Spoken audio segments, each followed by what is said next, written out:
Witam Was bardzo serdecznie. Dziś pokażę Wam przepis na gęsie nogi. Jak zrobić je tak, żeby rozpływały się w ustach i były naprawdę bardzo soczyste.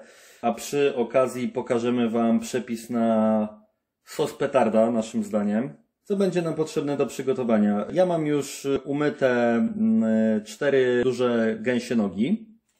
Ziemniaki, no ja tutaj mam około 8 sztuk. Musicie tak naprawdę ocenić, jak duże macie swoje naczynie żaroodporne. Ziemniaki zostawiamy w łupinach, ja mam je już umyte. Około 6 ząbków czosnku, również z łupinami. I teraz mamy kolejno pietruszkę, lubczyk oraz majeranek. Wszystkiego jest około 1,5 dużej łyżki. Oraz sól do smaku. Dobra, od czego zaczynamy? Na początku kroję ziemniaki. Te większe kroję na 4 części, a te mniejsze na 2. Kawałki mogą być dość spore, ponieważ nasza gęś będzie się dość długo robiła w piekarniku. Przerzucamy do naczynia.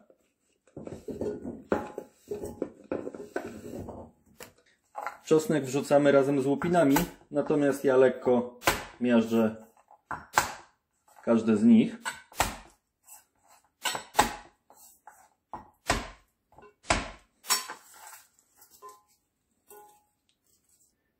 Następnie ziemniaki na razie tylko i wyłącznie solę. Gęś wkładam do osobnej miski. I wrzucam po kolei pietruszkę, lubczyk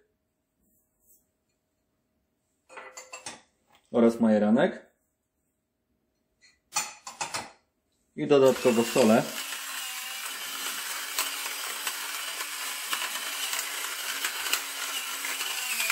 Teraz dokładnie nacieram nasze gęsi.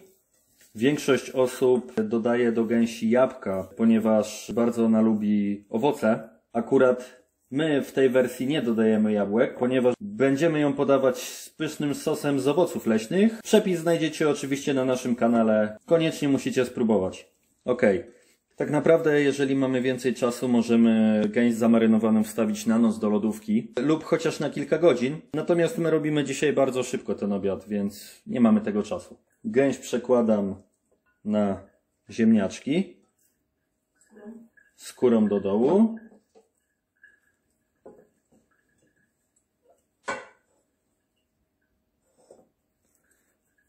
Nasza marynata przejdzie oczywiście również na ziemniaczki. Teraz nasza gęś wyląduje w piekarniku na około 4 godziny czasu, 160 stopni, ale uwierzcie mi, że po tym czasie będzie naprawdę bardzo miękka. Naczynie oczywiście przykrywamy i wstawiamy do piekarnika. Na ostatnie pół godziny pieczenia ściągamy pokrywkę i przerzucamy gąskę na drugą stronę, żeby zarumienić skórkę. Tak po 4 godzinach prezentuje się nasza gąska. Gwarantuję Wam, że jest bardzo soczysta. Upiekło się idealnie. Zobaczcie, jak miękkie jest nasze mięsko. Samo odchodzi. Polecam spróbować tego przepisu w domu. Pamiętajcie, żeby zostawić sobie łapkę w górę. Życzymy smacznego.